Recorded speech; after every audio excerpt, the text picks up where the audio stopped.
Haló? Je někdo doma? Je někdo doma?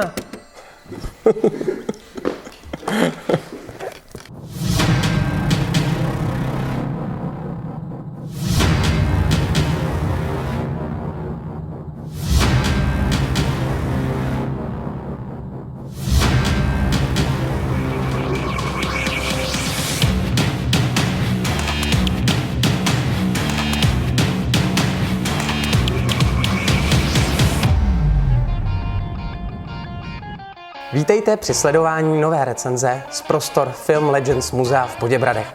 V tomto díle si ukážeme stroj času DeLorean od firmy Hot Toys, figurku Martyho McFlye v měřítku 1:6 a také tu budeme mít speciálního hosta, dlouholetého sběratele Honzu Váňu, s kterým si trochu popovídáme. Produkt s označením MMS 260 od firmy Hot Toys vám přijde v poměrně velké krabici. Je označeno logy filmu Back to the Future a vepředu samotný stroj času DeLorean. Co se týče DeLoreanu, je vlastně v bedně plně využité místo. Ten kus je zabalený bezpečně, nemusíte se bát, že by se s ním něco stalo. Problémy s tím vůbec nejsou. Vlastně jak je ten polystyren, tak je velice dobře chráněný. Dále součástí balení je návod, kde vlastně se dozvíte nějaké detaily, jakým způsobem spasovat některé menší části a vlastně samolepky, které využijete na polepení samotného DeLoreanu vozu. Takže co se týče balení, dá se říct, můžeme hodnotit velice kladně. Tento krásný kousek má úctyhodných 72 cm na délku, 35 cm na šířku a 21 cm na výšku. Dají se u něj otevřít oboje dveře. Ta aretace vlastně probíhá v několika polohách. Tak to drží. Si ukážeme i ty druhé. Když se podíváte zblízka, i třeba ten samotný kapacitátor svítí. Jediné, co bychom třeba mohli vytknout, jsou sedačky, že nejsou kožené. Protože třeba řadící páka u tohoto kusu má vyloženě danou kůži, tak to samé mohlo být i třeba u těch sedaček. To je snad jediný detail, který bychom mohli vytknout. Jinak kompletně osazení, které vlastně musíte nacvaknout, když vám ten kus přijde, je to poměrně složité, ale dá se to, jenom to chce opatrně. Tak i to samotné osazení je v krásném detailu a když se na to podíváte zblízka, tak vyloženě wow efekt a moc se vám bude líbit. Charakteristický lak DeLoreanu je zachycen naprosto věrohodně. Dokonce ten lak v matu stříbrný je tak věrohodný, že máte pocit, že celé auto je vlastně kovové a v provedení die-cast. Není tomu tak. Jedná se o plast, ale samotný paint Time Machine je skvělý a když se podíváte zblízka, tak všude na tom matném laku nejsou ani vidět nějaké povrchové vady. Opravdu je to krásně zpracováno a paintnuto.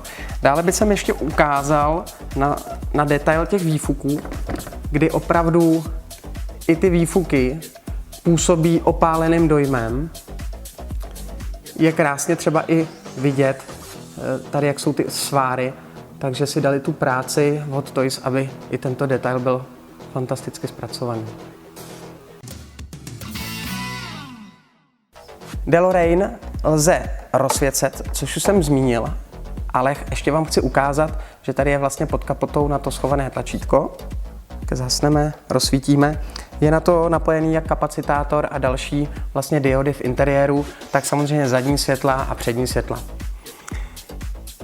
Velká výhoda je, že celý DeLorean můžete buď to rozsvítit pomocí zdroje, anebo jednoduše pomocí 3 tužkových baterií, které jsou schované zde pod rezervní pneumatikou.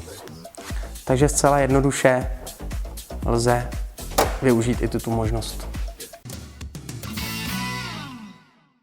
Pokud vás zajímá, za kolik si můžete tento kus pořídit, v Americe jeho cena je $690 a u nás se stále dá koupit za necelých 22 000. Můžete se spolehnout, že vám dlouho bude zdobit sbírku a interiér. Je to srdcovka, návrat do budoucnosti od Roberta Zemeckise z roku 85. Je vlastně první díl celé série. Dokonce se chystá DeLorean vlastně v lítací verzi, kdy má vyklopená kola. A i Marty McFly, ke kterému se ještě dostanu, bude s jiným oblečením, vlastně s nafukovací bundou, jak bylo možno vidět v druhém díle. Krásný kus, doporučujeme, je famózní. Dříve, než si nastavím čas a datum, kam se pojedu podívat, tak vám povím také něco o investičním hledisku u tady toho kousku. Myslíme si, že i když Hot Toys kusy nečísluje, což je poměrně známá věc, stejně tak i u figurek, není známo přesně, kolik kusů vydali, ale dá se předpokládat, že těch kusů mnoho nebylo. Náš skromný odhad je, že cena u tohoto kusu poroste určitě nahoru a domníváme se, že může být do 2 do 3 let klidně dvojnásobná. K DeLoreanu neodmyslitelně patří i samotný Marty. Máme ho zde jako figurku v měřítku 1:6 od stejnojmenné firmy Hot Toys. Navíc v exkluzivní verzi, která obsahuje legendární kytaru. Dále batoh, kameru, skateboard. Je opatřena stojánkem s logem Back to the Future.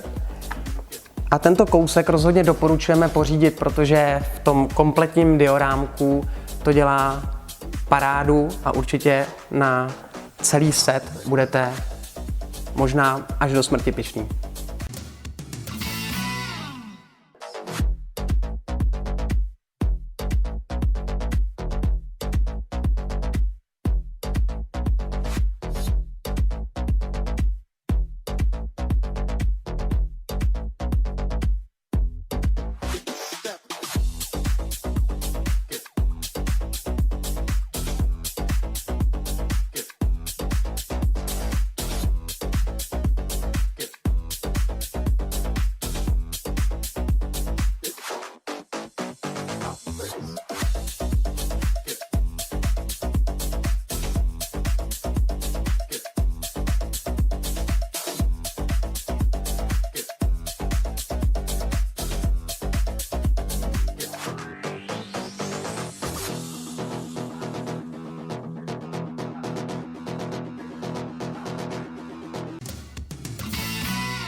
Pro dnešek se spolu ještě nerozloučíme, protože tady mám speciálního hosta, který se několik let zaobírá sbíráním těchto figurek v měřítku 1:6. Dnes tu máme speciálního hosta Honzu Váňu, který už několik let sbírá figurky Hot Toys a i samozřejmě jiné v měřítku 1:6. Vítej ve Statue Base, Honzo. Děkuji, ahoj. My se s Honzou známe už delší dobu a jsme kolegové a zároveň kamarádi, i spolupracujeme na tomto projektu Statue Base, ten tak na okraj. No a dneska jsem si Honzu pozval vlastně, aby jsme si mohli popovídat i o nějakých začátcích sběratelství. Řekneš nám, jak jsi třeba ty začal sbírat, nebo kde jsi se o tom dozvěděl, o sběratelství? No já jsem začal už před několika lety, už to bude pár, asi 4 k dnešnímu dní. A já jsem vlastně na figurky narazil v podstatě jako většina sběratelů tak nějak omylem na internetu. Vůbec jsem netušil, že bych něco tak drahýho někdy mohl začít sbírat. Jakože jsi hledal na eBay, jo? Tak. Tebe vyklouzla. Něco takového. Já vlastně sbírám celý život něco, ať už to byly soundtracky na CDčkách, nebo jako malej jsem pochopitelně chtěl mít každou akční figurku, co jsem objevil v hračkářství, protože miluju filmy, miluju videohry a komiksy.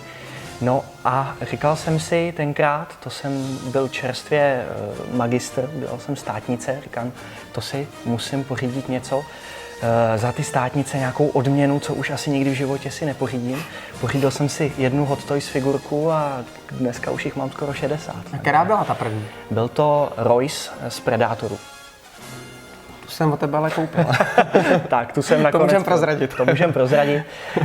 U těch figurek... Teď mám ve sbírce já. Tak, přesně. U těch figurek je totiž super, že i z toho investičního hlediska, že za čas, když jejich vlastně ten cenový potenciál dosáhne maxima, tak se prodají a člověk potom má finance na nějaký další figurky, třeba i na 2, na 3 z prodeje jedné jediné figurky. Je pravda, že dneska je toho k dispozici spousta, člověk by toho chtěl strašně moc, ale je limitován buď finančními prostředky, nebo místem, nebo obojím, takže musí volit celkem pečlivě, co vybere. To souhlasím. Teď ty výrobci toho valí opravdu hodně a sběratelé až jakoby dá se říct pláčou, protože někdy mají problém si vybrat ten svůj správný ideální produkt, který by měli ve sbírce a skutečně to hobby je velice náročné. Ty jsi nám řekl, že vlastně to sběratelství už je v tobě jakoby zakotveno, že jsi sbíral od malička i jiné vlastně předměty. Já to mám třeba podobně a akorát jsem vlastně na to přišel, takže mi vlastně kamarád ukázal, že vůbec takovéhle figurky jdou koupit. Nenarazil jsem na to vlastně na nějakém eBay nebo jiném internetovém tržišti. No, co bych se tě dál zeptal? Teď jsi říkal, že máš kolik těch figurek? Asi 60 zhruba. 60 figurek, to už je jako slušná sbírka. Domácí muzeum, tak. A která ta figurka teď pro tebe je vlastně srdci nejblíž, kterou máš, dá se říct, nejradši? Nejradši? To je těžký vybrat. Je to těžký. Jako vybrat. Tak dejme tomu 3, který by mohli vlastně to už je lepší. Sběratelé, kteří teď na nás koukají, vlastně znát. Tak já jsem velký fanda Indiana Jonese, takže pro mě asi na těch prvních příčkách bude Indiana Jones DX05, který ho sice každý kritizuje za ten šílený head sculpt, ale já tu figurku mám prostě hrozně rád, hlavně tím zpracováním oděvů. Ona má krásné příslušenství. Možná bychom v některém z našich dalších dílů z Tattoo Base se mohli na ní zaměřit, aby jsme ji vlastně ukázali našim divákům. Přesně. Na druhém místě je Jack Sparrow, taky DX. Nádherná figurka, podle mě jeden z nejlépe chycených head sculptů od Hot Toys, co kdy vůbec udělali. Ten nám doteďka chybí. Tady chybí. V muzeu. Já ho nedám. Máme ho sice jako sochu, ne, tak to nemyslím, ale máme ho tady sice jako sochu, ale je pravda, že když jsem vlastně Jacka Sparrowa viděl v tvojí sbírce, tak je ten kus fantasticky zpracovaný a vlastně i ten head sculpt se velice povedl. Rozhodně. Takže souhlasím. To je pravda. A která je ta třetí? A ta třetí, to už bude těžký, ale já si myslím, že je to hlavně poměr cena výkon a to zpracování u takové figurky je to Jake Sully. Avatar. To je opravdu krásná figurka, souhlasím. Je veliká, tenkrát stála opravdu minimum na to, opravdu, co člověk v tom balení 3,5 dostane. tisíce, jestli se nepletu. Maximálně 4 nebo 5 tisíc a je to opravdu asi 40 cm krásná figurka do detailu zpracovaná. Souhlasím. Tak ty dobře víš, že jsem srdcař a Avatar Jamese Camerona mám velice rád a vlastně se těšíme na ty další díly. Vlastně to mě vlastně navádí k tomu, že bych se tě mohl zeptat, jak se těšíš vlastně na další. No, já se těším moc. Na 2, na 3. Těším se, trošku mě mrzí, že se ta premiéra posunula až na rok 2018, ale já věřím, že James Cameron to dělá z toho důvodu, že to chce mít opravdu super. A já si taky myslím, že přece jenom vždycky tu laťku filmařiny posouvá tak strašně vysoko, že možná proto vlastně ta celá produkce, příprava, vůbec to celé natáčení trvá takhle dlouho, takže se na to budeme těšit společně a doufám, že se máme na co těšit, nebo pevně věřím, že určitě jo. Dál se tě zeptám, dneska jsme tady recenzovali tady vlastně DeLoreana 1:6, Martyho McFlye, neboli Michael J. Foxe. Co říkáš na tuto figurku? Na figurku? Sám ji vlastním. Ne sice tuhle exkluzivku, běžnou regular verzi, ale já mám tuhle figurku moc rád. Ale trošičku se obávám, že budu potřebovat tu z 2, včetně doktora Brauna, která má vyjít, přesně tak. Tam se mi ten head sculpt líbí o trošku víc. Tady by bylo možná dobré říct našim divákům, že vlastně, že jsme dneska zmínili nejen tuto figurku, ale že vlastně bude 2 verze, která má tu nafukovací bundu a jiné kalhoty. A zároveň k tomu do setu vychází nově doktor Brown, který ale bohužel nevyšel vlastně k tomu 1 setu. Takže je dobře, že to zmiňuješ, protože já jsem to vlastně v recenzi toto neřekl, takže se diváci dozvědí ještě něco navíc. Takže hold ten set z toho druhého dílu bude potřeba pro mě jako fanouška. No, tuhle trilogii úplně zbožňuju. Takže mě trošku mrzí, že zatím není oznámený doktor z jedničky, aby člověk na té poličce měl vedle sebe původního Martyho s původním doktorem, třeba v té bílé kombinéze, jak je na začátku na tom parkovišti u toho supermarketu. Úplně charakteristická, tak jako vlastně každý zná. A nebo i klidně jeho mladou verzi z těch 60. let. Vlastně v té dvojice má tu kombinézu žlutou, že jo? Tak, ano, to je ten jeho oděv z budoucnosti. Třeba nás ještě v budoucnu Hot Toys překvapí a dovydá doktora Browna i z té jedničky. Já si osobně myslím, že jo, že vlastně ten tlak bude veliký, aby vlastně ta figurka byla. Co si třeba myslíš o Head Sculptu? Protože hodně sběratelů u této figurky k němu mají výhrady. Zvláště potom, co vlastně Hot Toys oznámilo jiný Head Sculpt, který podle nich vypadá lépe. Já jenom řeknu svůj názor. Mně se naopak tento, protože vím, jak vypadá jakoby naživo, líbí velmi a vlastně toho Foxe mi připomíná více. Je fakt, že ten dvojkovej jsem ještě neviděl naživo, nebo nikdo ho ještě neviděl, existuje vlastně jenom pouze prototyp, ale ten se dost často liší, o tom třeba můžeme někdy v budoucích dílech popovídat. A co si myslíš ty? No, ta kontroverze u téhle figurky je hlavně způsobená tím, že Marty tam nemá takový ten klasický, ten relaxed vlastně pohled, takovou ten běžný výraz, ale je takovej vyděšený. Proto si ho taky většina lidí pózuje, jak kouká na ty hodinky s brýlemi na čele. Takže proto je, dá se říct, ta figurka taková méně univerzální, než jsou ty s tím neutrálním výrazem. Ale tomu podle mě nic moc neubírá na té přirozenosti a kvalitě. Je to strašně subjektivní. U figurek prostě, co je pro jednoho odporný, netrefený head sculpt, je pro někoho úplně krásně trefený. Takže já jsem tak nějak mezi. V podstatě, než ukázali Martyho z dvojky, tak jsem si myslel, že je to krásně trefený Michael J. Fox, ale dneska už si myslím, že tam nějaké rezervy jsou. Ale asi se ho zbavovat nebudu, protože ten head sculpt podle mě není tak tragický a určitě to vyvažuje to zpracování zbytku figurky, ať už je to třeba ta vesta nebo ty kalhoty a zbytek. Takže ty spíš budeš chtít dokoupit toho dvojkovýho, aby si je měl oba dva? Nebo potom investičně třeba uděláš nějakou Uvidíme, jestli to investičně bude stát za to, ale podle mě je to zase tak velká srdcovka v mém případě, že bych se té figurky nechtěl zbavovat čistě proto, že tu postavu mám rád. Já bych tomu jenom dodal, že si myslím, že vlastně firma Hot Toys znova toho Martyho z jedničky vydávat nebude, že to asi ne. Přece jenom je takový jakoby kultovní film a je známo, že tyto filmy vlastně a figurky z těchto filmů nevalí v nějakém obrovském množství. Je to tak.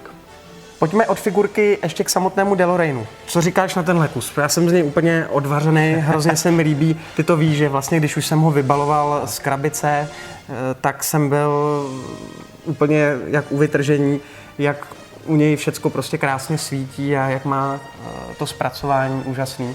Co si o něm myslíš ty? Tak já, když jsme ho společně rozbalovali, jsem byl u vytržení úplně podobně. Já jsem na začátku vůbec netušil, že se jedná o plast. Já jsem si fakt do posledka myslel, že je to diecast. Ale byl jsem fakt příjemně překvapený tím zpracováním, protože já osobně jsem předtím žádný vehikl od Hot Toys neviděl, ale z fotek a videí na YouTube jsem byl přesvědčen, že Hot Toys ty figurky dává úplně stejně s přehledem jako ty vozidla. Už minimálně je to dneska vidět u těch různých Batmobilů, které na eBay dosahují astronomických částek. No a ten DeLorean pochopitelně nic mu nejde vytknout. Je to opravdu veliká věc, takže mě by se do bytu určitě nevešel. Není to zrovna velikost vhodná do Detolfu, kde já figurky vystavuju, ale... Mě člověče zase mrzí, že to je jako 1.6, protože já bych fakt měl moc rád doma takovouhle mašinu zaparkovanou v garáži. Občas se prolítnou pro Almanach. Co říkáš, to bylo dobrý. To by se mi líbilo, ten Almanach, to by pak na figurky bylo dost prostředků. To by byla paráda, no. Já osobně nejvíc v sérii zbožňuju dvojku. Většina lidí má nejradši buď jedničku nebo trojku, já jsem milovník dvojky, kde je DeLorean lítací. Takže kdybych si měl vybrat, tak já určitě bych si počkal. Jak to můžeme udělat, já ho nadzvednu. Tak ho nadzvedneme a lítá. Ale počkej, jako ty ještě nevíš, že prostě tohle je jediný kus, který fakt jako funguje. Fakt? Fakt, opravdu. Tak to jste na něm udělali docela upgrade. Ještě se tě zeptám na jednu věc. Co plánuješ zakoupit do svojí sbírky teď v nejbližší době? Máš Nejbližší něco době? vyhlídlýho nebo předobjednaného? Protože, jak je známo mezi sběrateli, tak všechny ty objednávky probíhají v takzvaných předobjednávkách, což spousta třeba diváků nemusí vědět. Takže ty sběratelské kusy se předobjednávají. Tak na co čekáš nového? No, je toho celá plejáda, mám docela dlouhý seznam, ale nejbližší, co by se mi teď mělo doma objevit, bude asi Batman z filmu Batman vs. Superman. Ne, že bych z toho filmu byl úplně nadšený, ale ten design toho Batsuitu a toho zpracování a jak byl zahraný Benem Affleckem, si myslím, zaslouží. Speciálně Batman, vlastně Batman vs. Superman už nejde teď objednat, pokud dobře vím. Kdo zaváhal? Dokonce na eBay už se ta jeho cena značně vyšplhala, což můžu potvrdit. No a už jsou známy vlastně první kusy, sběratelé už dostali a jsou z nich úplně nadšený, vypadá opravdu famózně. Takže si myslím, že se máš opravdu na co těšit. Tak. A ta radost je v tomhle případě na místě. Snad brzo dorazí i do Evropy. Honzo, já se s tebou rozloučím, díky moc, že jsi dorazil. Děkuji tak. Děkujeme divákům za pozornost. Těším se na vás vlastně v příštím díle recenzí z Tattoo Base. A buďte s námi, buďte pořád s námi naladěni. Díky, ahoj. On s ním frnknul. Teď abych ho kupoval znova.